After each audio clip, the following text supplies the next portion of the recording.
The emergency alarms echoed through the vast chamber of the Galactic Council headquarters, a sound that had not been heard in over 300 years. Ambassador Zixthor stood at the center platform, his four eyes scanning the gathered representatives from 47 different species. The chamber that usually buzzed with diplomatic chatter and political maneuvering sat in stunned silence. Something impossible had just happened. Humanity had withdrawn from the galaxy. Every human diplomat had been recalled within the past 12 hours. Every embassy had been sealed. Every border checkpoint now turned away ships with cold efficiency. The humans had simply vanished behind their territorial lines like ghosts retreating into the mist. No explanation had been given. No warning had been issued. They were simply gone. Captain Jake Morrison stood on the bridge of the UHS Defiant, watching the last transport ship dock in the hangar bay below. The transport carried Ambassador Richard Stone and his staff from the Council headquarters, the final humans to leave Council space. Morrison was a tall man with graying hair at his temples, and the kind of weathered face that came from 20 years of service in deep space. His hands gripped the railing as he watched the docking procedure complete. Lieutenant Amy Rodriguez approached from the navigation station.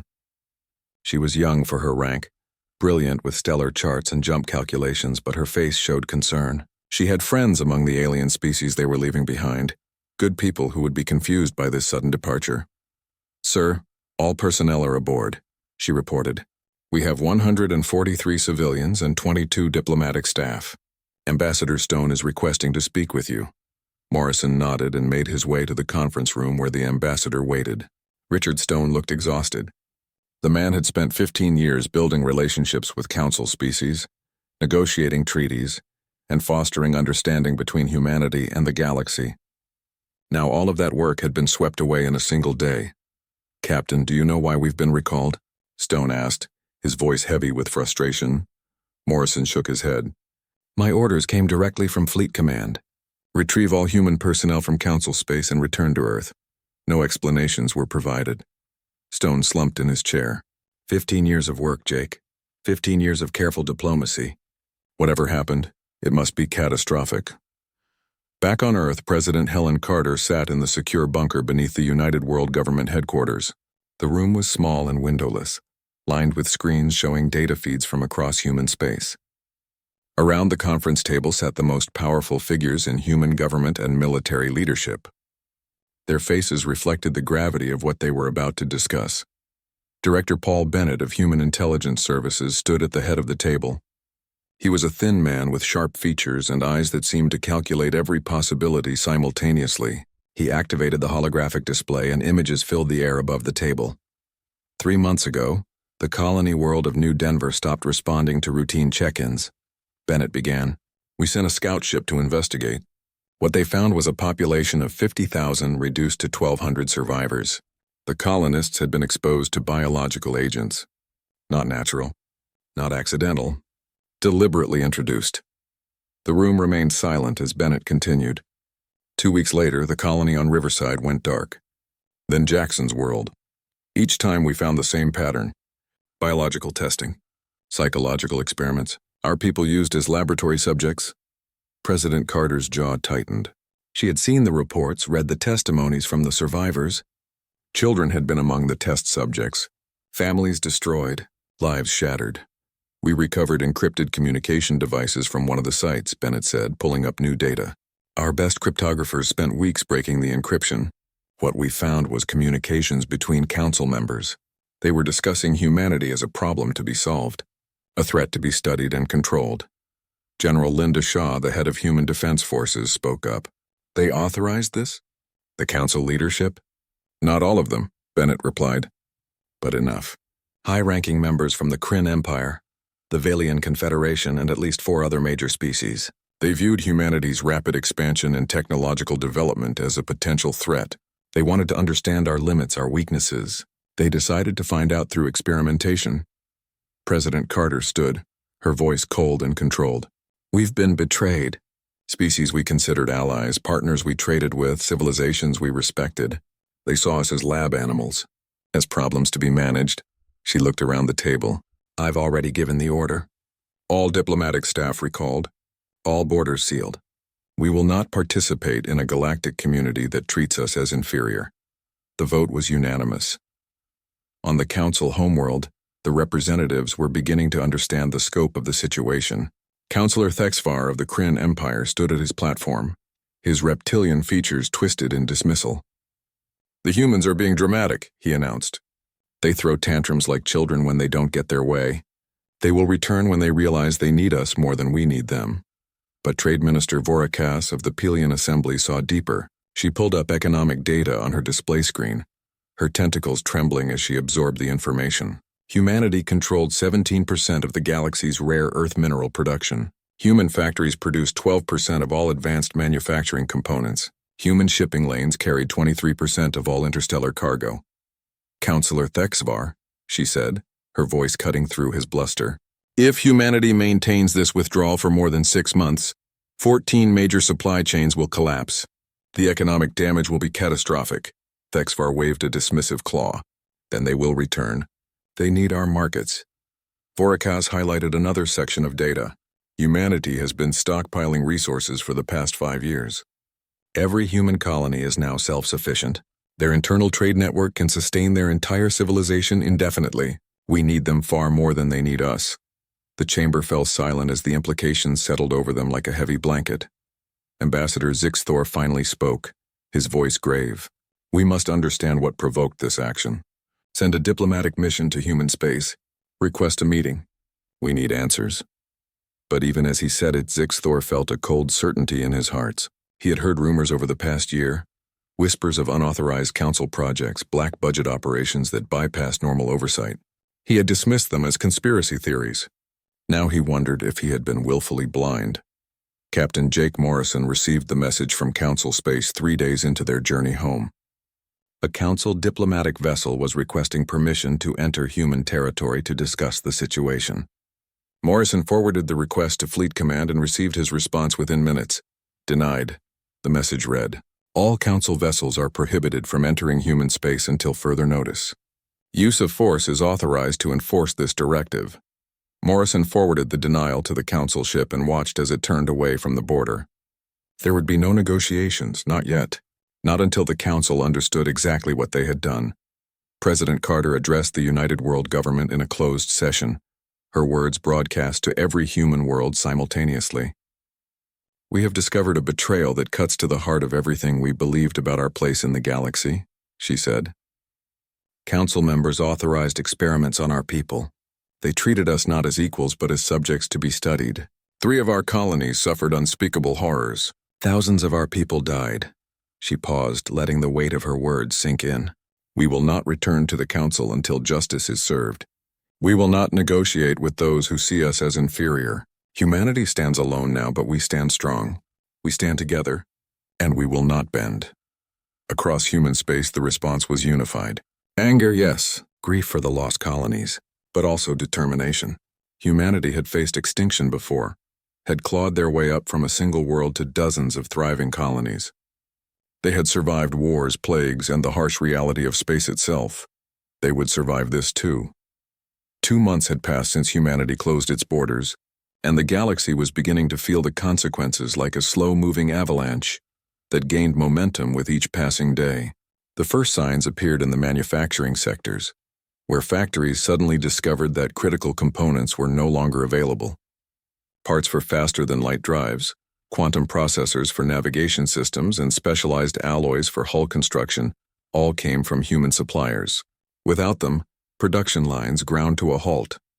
Commander Lisa Hayes stood on the bridge of the UHS Guardian, one of 30 human warships now patrolling the border between human space and Council territory. She was a veteran of 15 years in the fleet, with sharp green eyes that missed nothing and a reputation for following orders to the letter. Her current orders were simple but absolute.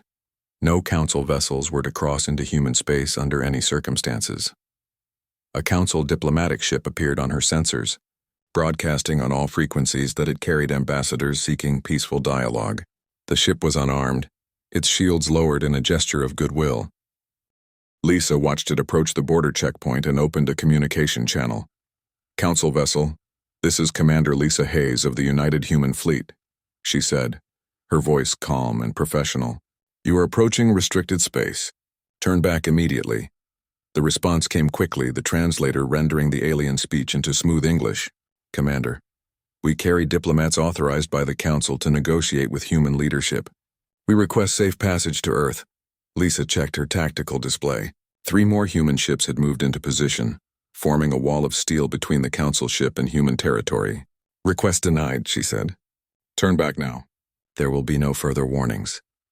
The Council ship hesitated, lingering at the border for nearly an hour as its crew presumably debated their options. Finally, it turned away, its engines flaring as it retreated back into Council space. Lisa watched it go and filed her report. This was the 7th Council ship she had turned away this month. She suspected there would be many more. On the Council homeworld, Ambassador Zixthor sat in his private office reviewing economic reports that painted an increasingly dire picture. The initial predictions had been optimistic, suggesting that the galactic economy could weather humanity's withdrawal with only minor disruptions. Those predictions had been catastrophically wrong. The shipping industry was collapsing. Human vessels had carried nearly a quarter of all interstellar cargo, and their absence created a bottleneck that rippled through every sector. Goods piled up at spaceports waiting for ships that never came. Prices skyrocketed as supply failed to meet demand. 3 major shipping corporations had already declared bankruptcy. Trade Minister Vorakas entered his office without knocking, her tentacles writhing in agitation. Zixthor, we need to talk about the Velian sector, she said, pulling up data on his display. 17 factories have shut down in the past week. Unemployment is rising. There are protests in the streets. Zixthor studied the numbers with growing dread. The military council still believes this is a temporary situation, he said quietly. They think humanity will return to negotiations within months. Vorakas made a sound that the translator rendered as bitter laughter. The military council is staffed by fools. Humanity has been preparing for this. Every human world is self-sufficient now. They have their own trade networks, their own supply chains. They don't need us, Zixthor. We need them. Before Zixthor could respond, his communication console lit up with an urgent alert. Another crisis demanded his attention. This time it was the military. General Krevnak of the Kryn Imperial Fleet stood in the war room of his flagship, staring at maintenance reports that made his blood run cold. His fleet of 200 warships was slowly being grounded. The faster-than-light drives required regular maintenance, and that maintenance required components that were only manufactured in human space. His engineers had tried to fabricate replacements, but the tolerances were too precise, the materials too specialized. How long until we lose operational capability? He demanded of his chief engineer. The engineer's scales flushed with embarrassment. At current rates, sir, 60% of the fleet will be unable to achieve faster-than-light speeds within 4 months. Within 8 months, the entire fleet will be grounded unless we obtain replacement parts. Krevnak slammed his fist on the table. How did we allow ourselves to become so dependent on one species? This is a strategic disaster. But even as he raged, Krevnak knew the answer. Human manufacturing was simply superior. Their quality control was better, their prices lower, their delivery times faster. The Council military had grown dependent on human industry because it made economic and practical sense. No one had imagined that humanity would simply walk away. Meanwhile, in the shadows of Council space, strange things were beginning to happen. A military research station reported complete systems failure during a routine weapons test. Security footage from the incident mysteriously disappeared from all backup servers. A communication relay servicing 3 star systems went offline for 6 hours, and technicians could find no explanation for the outage. These incidents were small individually, but they formed a pattern that Council intelligence could not ignore. Someone was sabotaging Council infrastructure carefully and precisely. Suspicion naturally fell on humanity, but there was no proof. Human ships stayed behind their borders. Human personnel were nowhere near the incidents. Yet the sabotage continued, always just beyond the reach of evidence. Captain Jake Morrison knew about the incidents because human intelligence kept him informed. He sat in his quarters aboard the UHS Defiant, reading reports on his secure tablet. When his door chimed, he closed the files and called for his visitor to enter. Lieutenant Amy Rodriguez stepped inside, her face troubled. "Sir, I need to ask you something off the record," she said. Morrison gestured to a chair. "Speak freely, Amy. Are we conducting operations in Council space?" she asked bluntly. The sabotage, the system failures. Everyone thinks it's us, but I haven't seen any orders about covert missions. Morrison was quiet for a long moment. There are things happening that neither of us are cleared to know about, he finally said. What I can tell you is this. The Council taught us many lessons over the years. One of those lessons was how to operate in the shadows when necessary. Draw your own conclusions. Amy understood what he wasn't saying. She nodded and left, and Morrison returned to his reports with a slight smile on his face. On Earth, Director Paul Bennett monitored the situation from his office in Human Intelligence Headquarters. His teams were scattered across the galaxy, invisible and untraceable, making sure the Council understood that humanity was not defenseless. Each operation was carefully calibrated to cause disruption without casualties, to send a message without crossing into open warfare. But Bennett's attention was focused on something more important than sabotage. His people had been working day and night to prepare evidence, to build a case so overwhelming that even the Council could not deny it. Every experiment conducted on human colonists had been documented. Every communication between Council members had been decrypted. Every authorization, every order, every decision that led to the deaths of thousands of humans was being compiled into a single comprehensive file.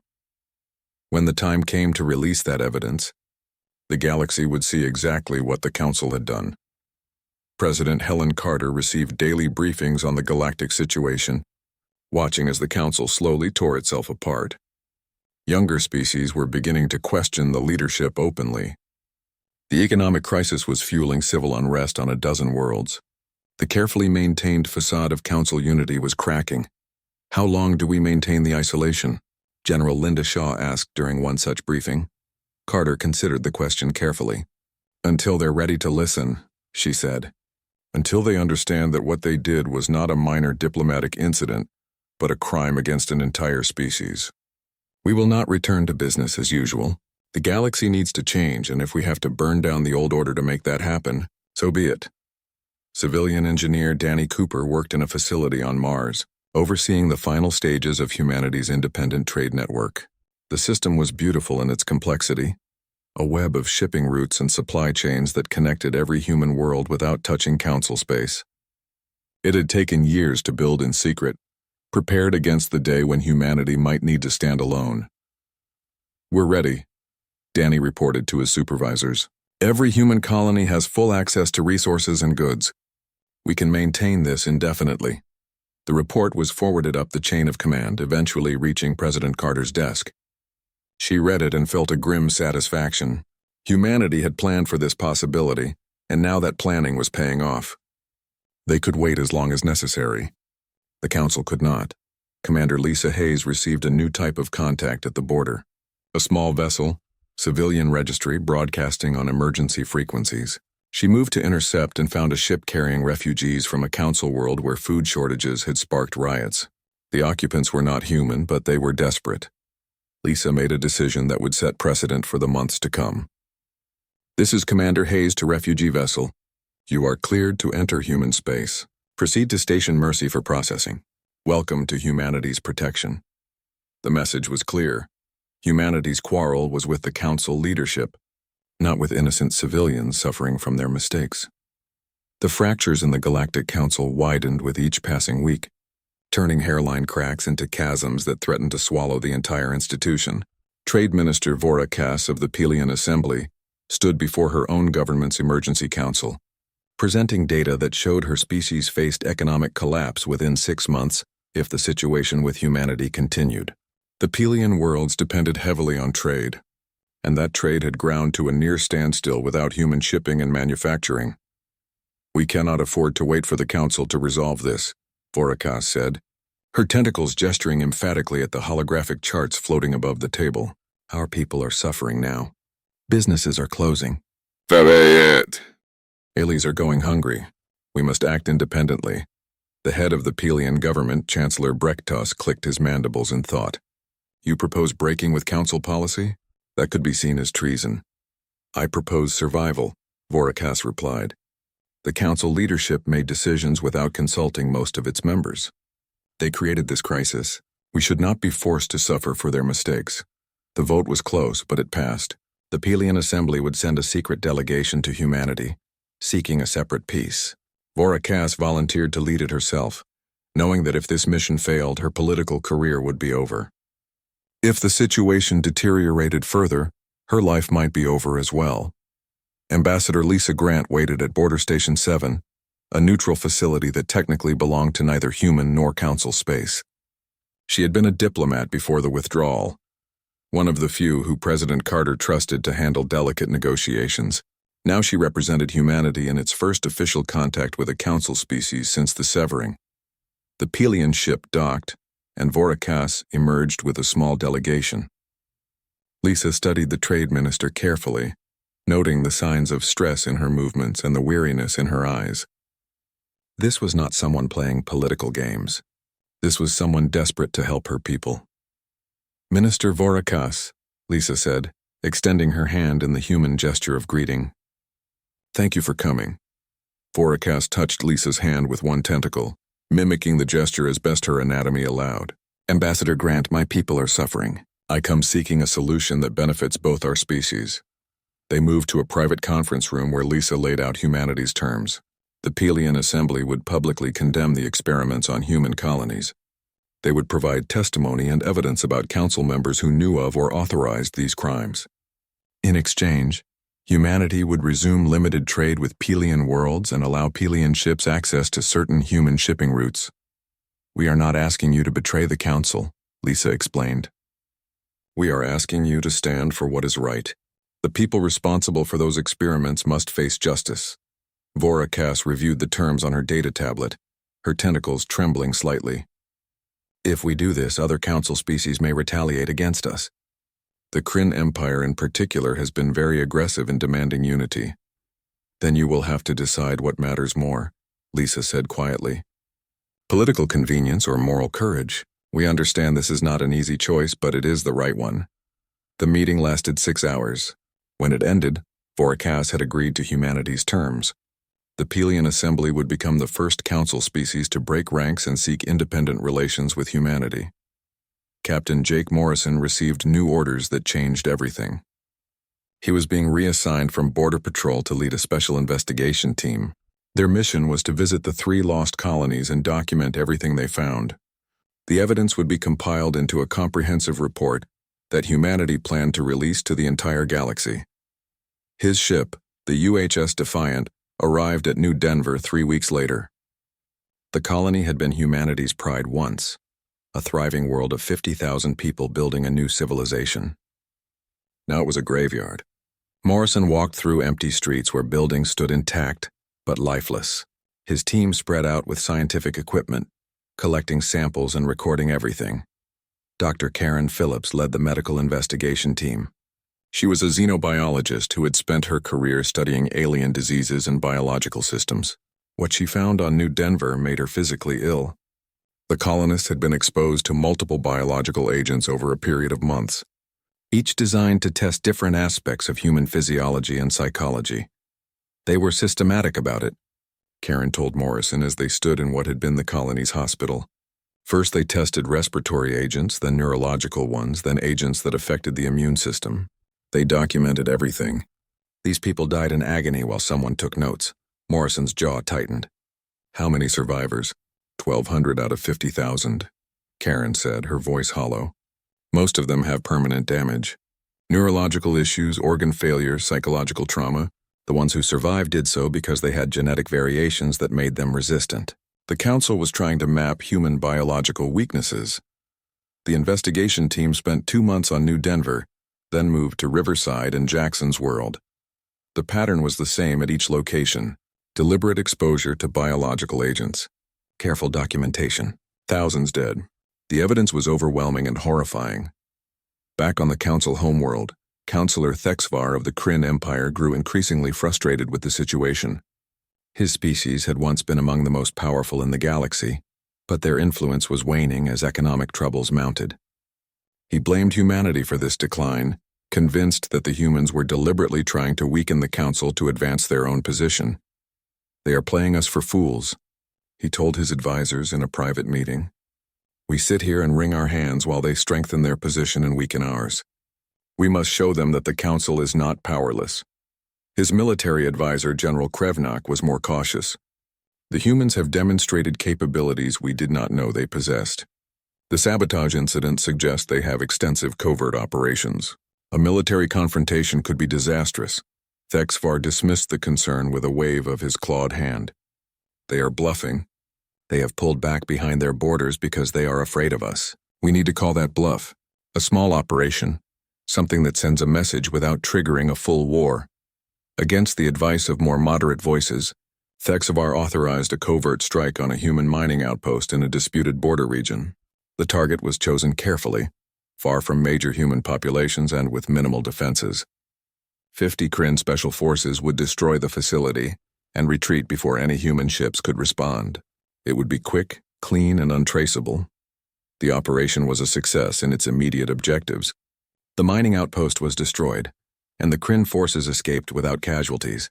47 human miners died in the attack, most of them civilians operating the extraction equipment. Thexvar received the report with satisfaction, certain that he had restored some measure of Council prestige. What he did not know was that human intelligence had monitored the operation from start to finish. Every communication was intercepted. Every movement was tracked. Sensor satellites recorded everything, and the evidence was already being compiled. President Helen Carter stood in the Situation Room beneath United World Government headquarters, watching footage of the attack on the mining outpost. Her face was carved from stone as she saw the explosions, the collapsing structures, the brief thermal signatures of human lives ending. Director Paul Bennett stood beside her, his expression equally grim. "They gave us exactly what we needed," Bennett said quietly. "Proof of Council aggression, proof that they see us as acceptable targets. This changes everything," Carter nodded slowly. "Release everything. The experiments, the evidence, all of it. Let the galaxy see what the Council has done, and prepare a response to this attack. Something that sends an unmistakable message." Within hours, humanity's evidence was broadcast across every available channel in the galaxy. Footage from New Denver showing the suffering of the colonists. Medical reports detailing the biological agents used. Decrypted communications between Council members discussing the experiments. Testimonies from survivors describing their ordeals. And finally, the real-time footage of the Kryn attack on the mining outpost, showing clearly that this was an unprovoked assault on civilians. The reaction was immediate and explosive. Younger Council species, many of whom had already felt marginalized by the older powers, erupted in outrage. Protests filled the streets of a dozen Council worlds. Several smaller species announced they were withdrawing from the Council entirely. The carefully maintained unity that had held the galactic government together for centuries shattered like glass. Ambassador Zix Thor watched the broadcasts from his office, feeling a weight of guilt settle over him like a physical burden. He had heard the rumors. He had seen the classified budget allocations. He had chosen to look away, to trust that the Council leadership knew what they were doing. His silence had enabled this atrocity. He made a decision that would define the rest of his life. Zixthor gathered every piece of evidence he had, every classified document he could access, and copied it all to a secure data drive. Then he boarded his personal ship and flew to the human border, broadcasting a simple message. "This is Ambassador Zixthor of the Valian Confederation. I am requesting political asylum in human space. I have information about Council crimes and wish to testify against those responsible." Commander Lisa Hayes received the transmission and made her decision quickly. "Ambassador Zixthor, you are granted entry to human space. Proceed to Border Station 7 and prepare to be taken into custody for processing." The galaxy watched as one of the Council's most senior diplomats defected to humanity, bringing with him evidence that would help seal the fate of those who had authorized the experiments. The evidence that humanity. He released to the galaxy spread like wildfire through every communication network, every news service, every social platform that connected the countless worlds of known space. People across hundreds of planets watched the footage from New Denver, saw the medical records, read the testimonies of survivors. The reaction was not uniform, but it was powerful and it changed everything. Commander Greg Sullivan received his orders 3 days after the evidence went public. He was to lead a response to the Kryn attack on the mining outpost, and his orders were specific about what that response should accomplish. It needed to be decisive enough to demonstrate human capability, but restrained enough to avoid triggering a full-scale war. It needed to send a message that humanity would defend itself without becoming the aggressor that Council propaganda might paint them as. Greg assembled his task force carefully, selecting ships and crews that could execute precision operations. 12 human warships, each equipped with the most advanced electronic warfare systems humanity had developed. They would not fire a single weapon, would not destroy a single ship, would not kill a single person, but they would demonstrate exactly how much power humanity had been holding in reserve. The operation began in the early hours of a morning that most Kryn worlds would never forget. Human ships appeared simultaneously at 17 different Kryn military installations, all within 20 light-years of human space. The installations detected the human vessels and went to alert status, preparing to defend themselves against what they assumed would be an attack. Instead, every system in every installation simply stopped working. Communication arrays went dark. Weapon systems failed to respond to commands. Faster-than-light drives shut down completely. Life support remained functional because the humans had deliberately left those systems untouched, but everything else was rendered useless. Kryn military personnel found themselves sitting in installations that had become nothing more than expensive metal shells. The human ships remained in position for exactly 1 hour, their presence a silent statement of capability. Then they withdrew as quickly as they had arrived, leaving the Kryn military to assess the damage and realize the terrifying truth. Humanity had infiltrated their system so completely that they could disable everything at will. If the humans had wanted to destroy those installations, everyone inside them would have died. The choice to leave them alive was a mercy, and everyone understood it. General Krevnak stood in his flagship's command center, staring at reports from all 17 installations. His scales had gone pale with shock. Every installation reported the same thing: complete systems failure with no physical damage. His engineers were trying to restore functionality, but they were finding that the human intrusion had been so thorough that they would need to rebuild many systems from scratch. "How is this possible?" he demanded of his chief technical officer. "These are military-grade systems with multiple layers of security. How did they penetrate everything?" The technical officer's voice was shaken. "Sir, we have been buying components from human manufacturers for years. Navigation systems, communication relays, processor cores. If they built backdoors into those components from the beginning, they would have access to everything." Krevnak felt his blood run cold. The humans had not just defeated Kryn security. They had planned for this years in advance, building vulnerabilities into the very products they sold to Council militaries. The level of foresight and patience that required was staggering and terrifying. On the Council homeworld, the response to humanity's evidence and military demonstration was chaotic. Ambassador Zixthor's defection had already shocked the political establishment, but now protests filled the streets of the capital city. Younger species that had long felt marginalized by the older powers saw in humanity's struggle a mirror of their own frustrations. Chancellor Mora, 7 of the Tetran Republic, watched the protests from her office window. Her species had joined the Council only 50 years ago, and she remembered the condescending treatment they had received from established powers like the Kryn and Velians. She had worked her way up through the diplomatic corps, always feeling like an outsider, always aware that older species viewed her people as newcomers who needed to prove themselves. Now she saw an opportunity to change everything. The old guard that had dominated Council politics for centuries was discredited. Councillor Thexvar was under arrest. Other senior members were facing calls for resignation. The entire structure of galactic governance was vulnerable to reform in a way it had not been in living memory. Mora 7 called an emergency session of the Council, knowing that what she proposed would either save the institution or destroy it completely. The chamber was only half full, with many species having withdrawn or boycotted the proceedings. Those who remained looked shell-shocked, uncertain about what came next. "We stand at a crossroads," Mora 7 began, her voice carrying through the chamber.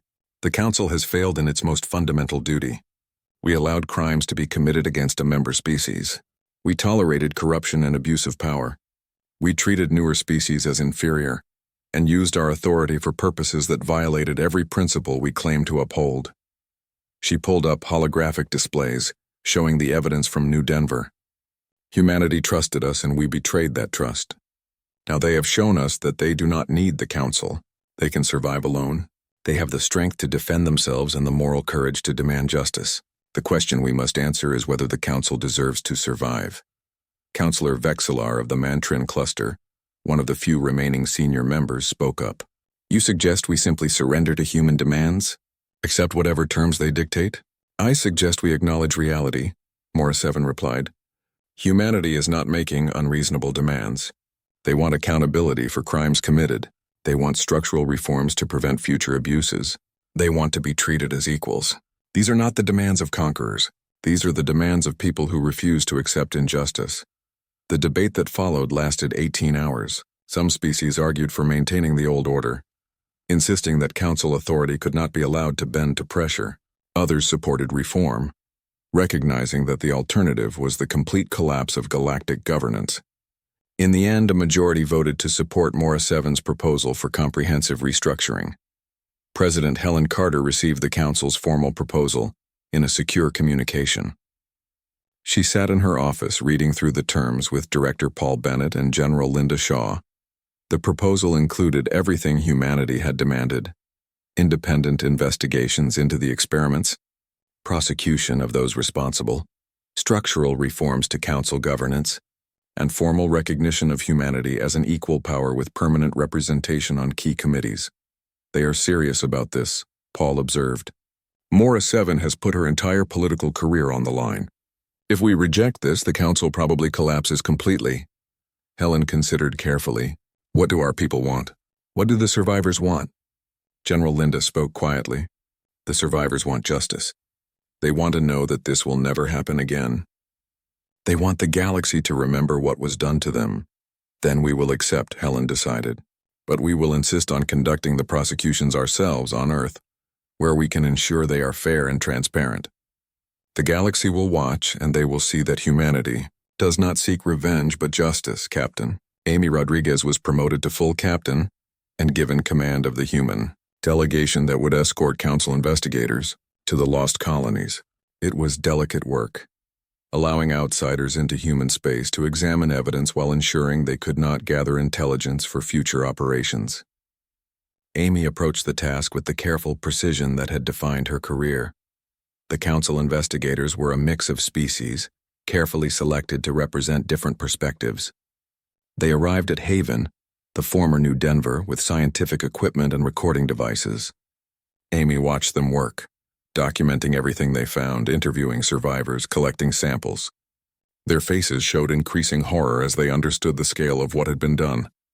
One investigator, a Pelian scientist named Dornak, approached Amy after a particularly difficult day of examining medical records. How do your people maintain such restraint? He asked. If this had been done to my species, we would have declared war immediately. We would have sought vengeance, not justice. Amy looked out over the colony where survivors were slowly rebuilding their lives. Vengeance does not bring back the dead, she said. It does not heal the wounded. Justice, real justice, means making sure this never happens again. That requires changing the system, not just punishing individuals. Dornak was quiet for a long moment. Your species has taught the galaxy a difficult lesson. Power without restraint is tyranny, but restraint without power is vulnerability. You have shown us that it is possible to possess both. Meanwhile, civilian engineer Danny Cooper was leading teams across human space, helping to rebuild the infrastructure that had been strained during the isolation. But he was also working on something else, a project that President Carter had authorized in secret. Human scientists and engineers were developing new technologies, advancing in directions that the Council had never explored. When humanity returned to galactic affairs, they would do so not just as equals, but as leaders in innovation. Dr. Karen Phillips, who had documented the horrors at the lost colonies, was working on a different kind of project. She was compiling testimonies from survivors into a permanent archive, a historical record that would preserve their stories for future generations. Every testimony was recorded, every medical record cataloged, every piece of evidence preserved. This is not just for legal proceedings, Karen explained to her team. This is for history. 1,000 years from now, people need to know what happened here. They need to understand the cost of allowing power to go unchecked. The archive would eventually become part of the memorial at Haven, accessible to anyone who wanted to understand what had happened and why it must never happen again. Former Ambassador Zixthor sat in protective custody in a human facility, working with prosecutors to prepare his testimony. He had betrayed his own government, turned against colleagues he had worked with for decades, all because he could no longer live with the guilt of his silence. Some called him a traitor. Others called him courageous. He did not care about either label. I enabled this through my silence, he told the human lawyer helping him prepare. I knew something was wrong, and I chose to trust the system rather than investigate. That choice cost thousands of lives. I cannot bring those people back, but I can help ensure those responsible face consequences. His testimony would prove crucial in the trials to come, providing insider knowledge of how decisions were made and who authorized what actions. But more than that, his defection sent a message to other council members who had doubts. It was possible to break with the old ways and survive. As the weeks passed and preparations continued for the trials, humanity maintained its defensive posture but allowed limited contact to resume. Ships carrying humanitarian aid were permitted to pass through human space. Refugees from economic collapse in council territory were accepted and given sanctuary. Trade resumed on a case-by-case basis with species that had supported reform. The message was clear. Humanity's quarrel was with the council leadership that had authorized crimes, not with ordinary people suffering from the consequences. This distinction won humanity allies across the galaxy. Species that saw in human behavior a model of how power should be exercised with moral responsibility. The trial began on a cold morning in Geneva, broadcast live across every inhabited system in the galaxy. The courtroom had been specially constructed for this purpose, large enough to accommodate representatives from 40 different species, but designed with human architectural sensibilities. President Helen Carter had insisted that the trial take place on Earth, in human territory, where the proceedings could not be influenced by council politics or intimidation. 23 council members sat in the defendant section, their faces showing various expressions of defiance, fear, or resignation. Councillor Thexavar of the Kryn Empire sat among them, his reptilian features set in an angry scowl. He still believed this was all theater, that political realities would eventually save him from real consequences. The prosecution was led by Attorney General Marcus Webb, a man who had spent 30 years building cases against the worst criminals humanity had produced. Now he faced his greatest challenge, prosecuting aliens for crimes against humanity while the entire galaxy watched. He stood before the court and began his opening statement. "This trial is not about revenge," Marcus said, his voice carrying clearly through the chamber. "It is about justice. It is about establishing that no species, no government, no individual is above the basic moral law that binds all sentient beings." The defendants authorized experiments on civilian populations. They treated thinking, feeling people as laboratory animals. They caused suffering and death on a massive scale. We will prove these facts beyond any doubt. The evidence was presented methodically over the following weeks. Medical records from New Denver, showing the progression of biological agents through the population. Video testimony from survivors, their voices breaking as they described watching their families die. Communications between council members discussing the experiments with cold clinical detachment. Financial records showing how the operations were funded through black budget allocations. Captain Lisa Hayes took the witness stand on the 15th day of the trial. She wore her dress uniform, every medal earned through years of service gleaming on her chest. The prosecutor asked her to describe the moment she learned about the experiments. "I was on patrol when the report came through," Lisa said, her voice steady but her hands gripping the edge of the witness box. "I read about New Denver, about what had been done there. I have 2 children, both younger than some of the victims. I thought about them being used as test subjects, being exposed to biological agents while someone took notes. I thought about how terrified they would be, how much they would suffer." Her voice broke slightly. "I served to protect humanity. I took an oath to defend our people. Learning that the Council, the organization we had trusted and worked with for decades, had done this to our civilians felt like a betrayal beyond words. Children were used in these experiments. Children who should have been safe, who should have been growing up on thriving colonies, died in agony for someone's research project." The courtroom was silent. Several of the council observers were visibly shaken. Even the judges, carefully selected to be neutral and impartial, looked affected by her testimony. The defense attempted to argue that the experiments were authorized security measures necessary to assess potential threats. Captain Jake Morrison dismantled this argument during his testimony by presenting evidence that humanity had filed 17 formal complaints about suspicious council activity in the years before the experiments. Each complaint had been ignored or dismissed. They knew we had concerns, Jake said, his voice hard. They knew we were watching them, and they proceeded anyway because they did not see us as equals deserving of respect. They saw us as problems to be solved, threats to be neutralized. That is not security policy. That is the thinking of those who view other sentient beings as inferior. Counselor Thexvar took the stand in his own defense, attempting to justify the attack on the mining outpost as a legitimate military response to human aggression. His lawyer had advised against this, but Thexvar's pride would not allow him to remain silent. The humans were encroaching on disputed territory, he said, his voice defensive. They were extracting resources from a system that had not been clearly allocated. We responded with appropriate force to protect council interests. The prosecutor, Marcus Webb, approached with a data tablet. Counselor Thexvar, I have here 17 separate communications from human authorities regarding the mining outpost. These communications, filed over a period of 2 years, clearly state that humanity claimed the system under established settlement law. Your government received every single one of these communications. You personally acknowledged 3 of them. How do you reconcile your claim of disputed territory with this evidence? Thexvar's scales flushed darker. Those claims were not valid under council law. Council law that humanity was no longer subject to, having withdrawn from the council, Marcus replied. So you attacked a civilian facility and territory that humans had properly claimed, killing 47 miners who were not soldiers, not combatants, but workers trying to earn a living. And you call this appropriate force? The counselor had no response that did not incriminate him further. He was dismissed from the stand, and his testimony became one of the most damaging pieces of evidence against him. Former Ambassador Zixthor provided testimony that proved crucial to the prosecution. He detailed private conversations where council members had discussed the need to manage humanity's expansion. He provided access codes to classified databases.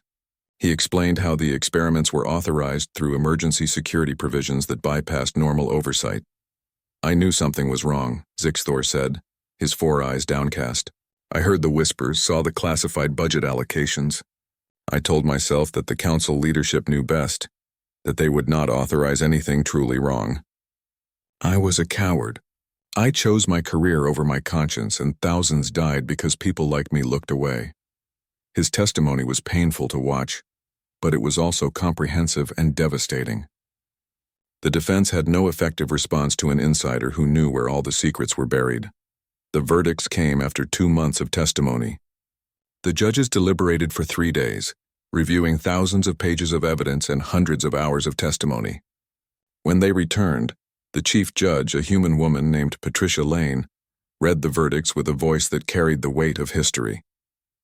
19 of the 23 defendants were found guilty. 4 were acquitted due to insufficient evidence proving they knew about or authorized the experiments. Counselor Thexvar was found guilty on all charges, including the attack on the mining outpost, which was ruled an act of terrorism against civilian targets.